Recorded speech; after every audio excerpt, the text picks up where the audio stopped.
रास्ते के अंधेरे में बदल जाएगी। ऐसा कुछ भी नहीं होगा बाबूजी। अगर आप थोड़े ठंडे दिमाग से काम लेंगे तो। मतलब? हैसियत ही क्या है उस लड़की की? कौन है वो? गरीब, बेबस, बेसहारा। ऐसे लोग गला फाड़ फाड़ कर अगर सच भी बोलें तो दुनिया उसे झूठ ही मानती है। पुलिस वाले सबसे ज्यादा बात उसकी मानते हैं जिसके पास दौलत है। मगर ये काम आसान नहीं है बहू। एफआईआर दर्ज हो चुकी है और दर्ज करने वाला पुलिस ऑफिसर कोई आम आदमी नहीं है। वो एक जिद्दी इंसान है जिसे ईमानदारी की बीमारी है। वो मर जाएगा मगर टूटेगा नहीं। तो फिर चोट वहां कीजिए बाबूजी जहां दीवार कमजोर हो। ज्ञानी करतार सिंह एक मामूली गैराज का मालिक है। उसकी जिंदगी गुजरी है टूटी फूटी कारों के बीच में। चमकती कार में सवार होकर जाइए और उसके कालिख लगे हाथों पर चंद चांदी के सिक्के रख दीजिए। 2 मिनट में उसकी आंखें चुंधिया जाएंगी। चलो तो फिर ये भी आजमा के देख लेते। ज्ञानी जी, इंसान गलतियों का पुतला है। गलती ना करे तो वो भगवान बन जाए। एक गलती मेरे बेटे से हुई है और वो भी जवानी के जोश में। जवानी के जोश में हुई हो या दौलत के नशे में, गलती तो गलती होती है और हर गलती की एक सजा है जो इस मुल्क का कानून अदालत में सुनाता है। दो खानदानों की बातें अदालत तक जाएं, हमारी और आपकी पगड़ी बाजार में उछाली जाए। हमारी पगड़ी तो आपके बेटे ने उछाल दी, अब आपकी पगड़ी की बारी है।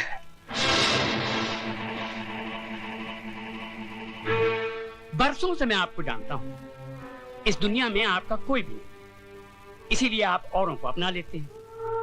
ये लड़की भी आपकी नहीं, अनाथ है। धर्म, जात, खानदान किसी का भी तो कोई पता नहीं। मैं चाहता हूं कि अदालत और कानून के दांवपेच में न उलझकर हम कोई सीधा सा रास्ता अपना ले। तो जो रास्ता सोच के आए और आए बहादुर, वो भी बोल दो।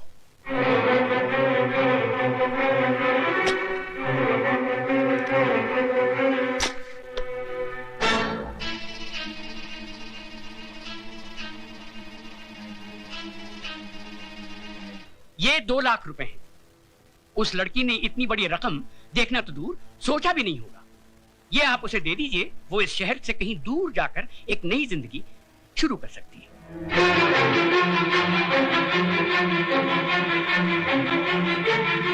राय बहादुर, सुझाव तुम्हारा बहुत अच्छा है। जरा 1 मिनट यहीं ठहरना, जाना नहीं। 1 मिनट। हाँ,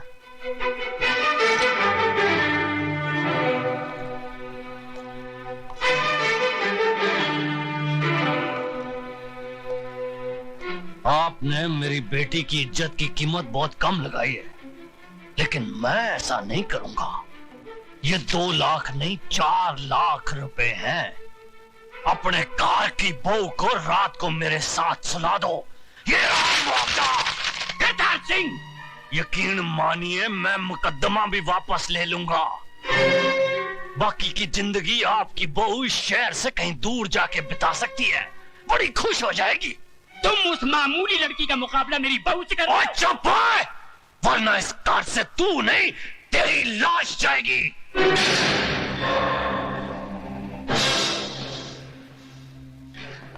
वो दौलत का जिन्ना जोर लगाया लगा ले। जेल की चक्की ना पिसवा दी ना तेरे बेटे को, तो मेरा नाम सरदार करतार सिंह नहीं। फुटे चक देगा तुहाडे सबदे।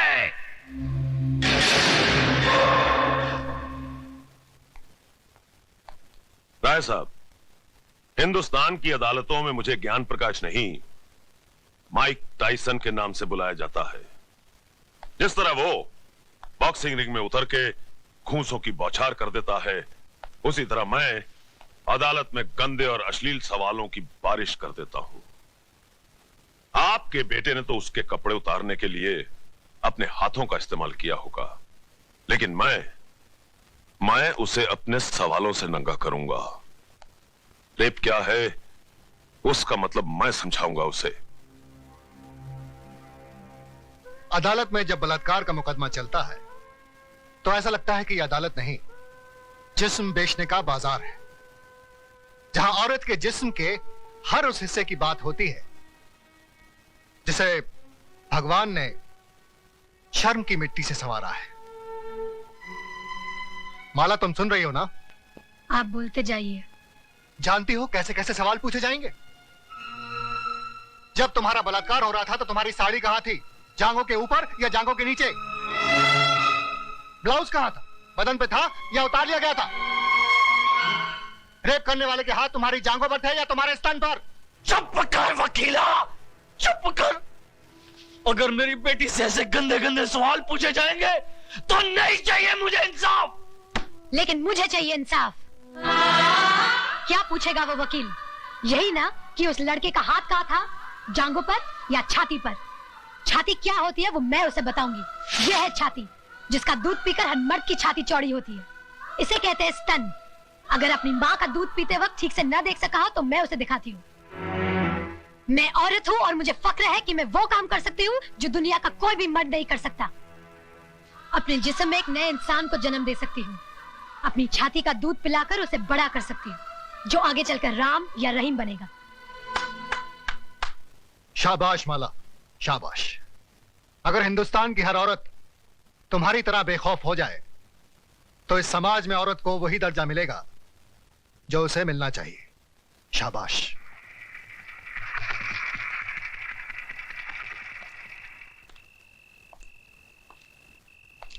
प्रताप। अरे डैडी, आप अंदर आइए ना। नहीं, यही ठीक है। हमारे दामाद होकर भी तुम हमारे खिलाफ मुकदमा लड़ रहे हो। मैं आपके खिलाफ नहीं, जुर्म के खिलाफ लड़ रहा हूं। तुम जानते हो हमारा वकील कौन है? जानता हूं, मिस्टर ज्ञान प्रकाश, जो आज तक कोई भी मुकदमा नहीं हारा, लेकिन इस बार वो हारेगा। क्या सुधा को मालूम है कि तुम हमारे खिलाफ? डैडी, मुझे सिर्फ मालूम ही नहीं है, बल्कि मैंने खुद इनसे कहा था कि माला का मुकदमा ये लड़े। सुधा, तुमने? डैडी, राज के जुर्म को छुपाइए मत, वरना एक दिन। मैं तुम्हारा भाषण सुनने नहीं आया हूं यहाँ। तो फिर आप जा सकते हैं।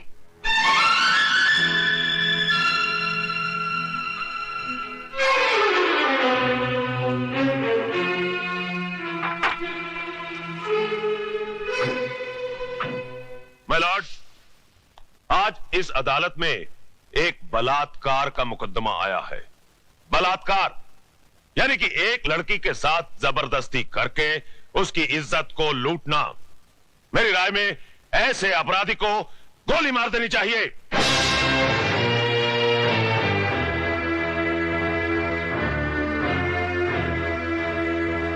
अगर एक लड़की अपनी मर्जी से एक लड़के के साथ हम बिस्तर होती है और उसके बाद अपने कपड़े खुद ही फाड़ती है, अपने बाल बिखेरती है और अपने ही नाखूनों से अपने बदन पे निशान लगाकर चिल्लाती है, बचाओ बचाओ मेरा बलात्कार हो गया, तो क्या अदालत मान लेगी? I object your honour. मेरे फाजिल दोस्त मिस्टर ज्ञान प्रकाश एफआईआर में दर्ज रिपोर्ट को झूठा कह रहे हैं। झूठी रिपोर्ट को झूठा कहना गलत नहीं है वकील साहब। रिपोर्ट लिखी किस पुलिस ऑफिसर ने थी माय लॉर्ड? उस पुलिस ऑफिसर ने जो सरदार करतार सिंह के कर्ज तले दबा है और बचपन में एक चोर था। इंस्पेक्टर खान, क्या ये सच है? माय लॉर्ड, दरअसल आप सिर्फ हां या ना में जवाब दीजिए। ये सच है। That's all your honour. जिस इमारत की नींव ही खोखली हो, उस इमारत का अंजाम क्या होगा? आगाज हुआ ही नहीं और आप अंजाम तक पहुंच गए वकील साहब।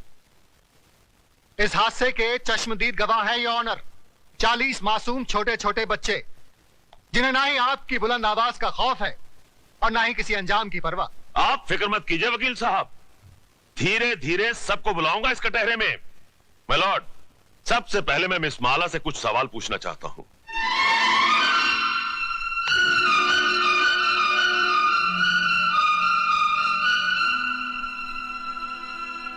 मिस माला, आपका यह कहना है कि मेरे मुवक्किल मिस्टर राज ने आपके साथ बलात्कार किया, लेकिन मेरा यह कहना है कि आप अपनी मर्जी से उनके साथ हम बिस्तर हुई और उसके बाद उन्हें बदनाम करने के लिए आपने उन पे इल्जाम लगाया कि उन्होंने जबरदस्ती आपकी ऐसा धंधा आपके खानदान की लड़कियां करती होंगी, मैं नहीं करती। You bloody! खबरदार, जो एक भी लफ्ज गलत बोला तो आपको शर्म नहीं आती अपनी बेटी जैसी लड़की से ऐसी बात कहते हुए?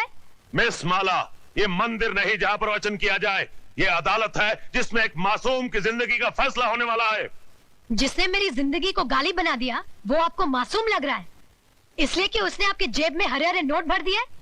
अगर नोटों के लिए ऐसे ही अपने जमीर को बेचते रहे तो एक दिन इसी कटहरे में मेरी जगह आपकी बेटी खड़ी होगी, जो ऐसे किसी रईस के बेटे की हवस की शिकार हुई होगी। उस दिन न तो ये नोट आपके काम आएंगे और न ही आपकी आवाज गले से बाहर निकलेगी। गुनहगार को सजा दिलवाने के बजाय आप उसकी तरफदारी कर रहे हैं। तुम जैसे वकीलों को तो जन्म देकर तुम्हारी माँ भी पछता रही होगी। Order order. आप क्या ऑर्डर किए जा रहे हैं? क्या आप सबका जमीर मर गया है? ये वही हिंदुस्तान है जहाँ औरतों को पूजा जाता था, कभी सीता के रूप में तो कभी सावित्री के रूप में।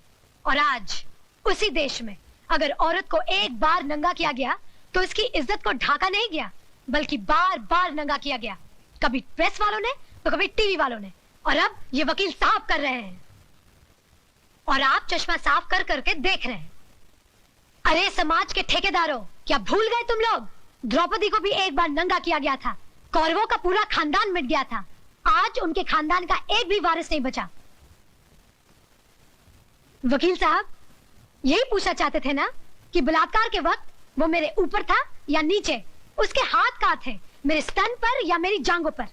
बंद कर दीजिए तमाशा, अपनी घर की बहू बेटियों को बेइज्जत करने का ये ड्रामा बंद कर दीजिए।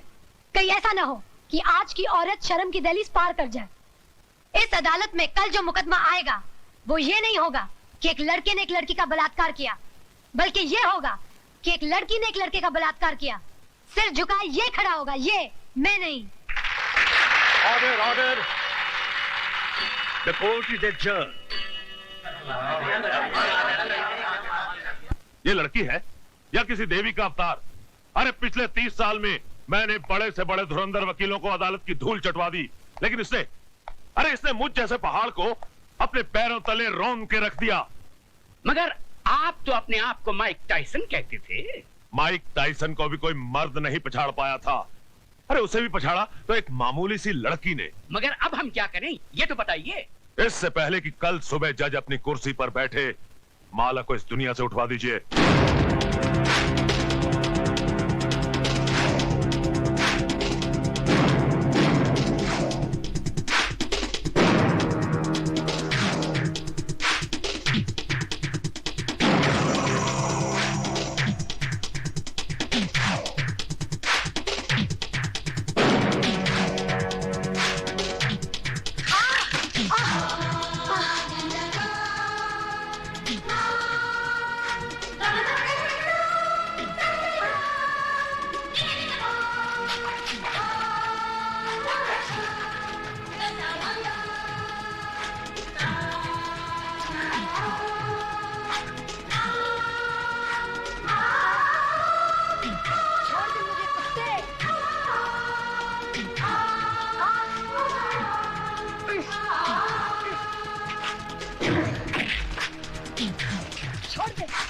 छोड़ दे मुझे।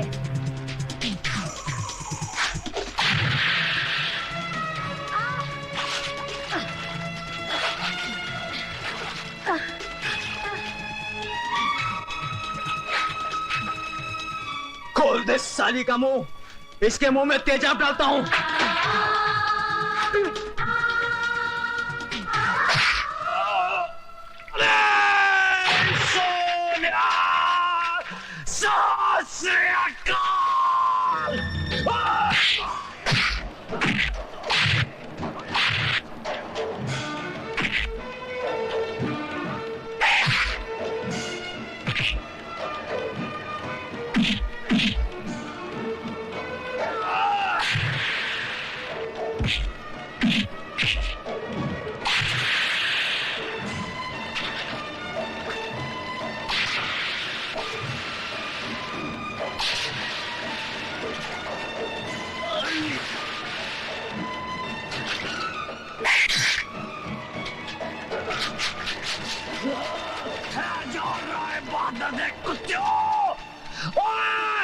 सरदार करतार सिंह तोड़े फटे चक देगा।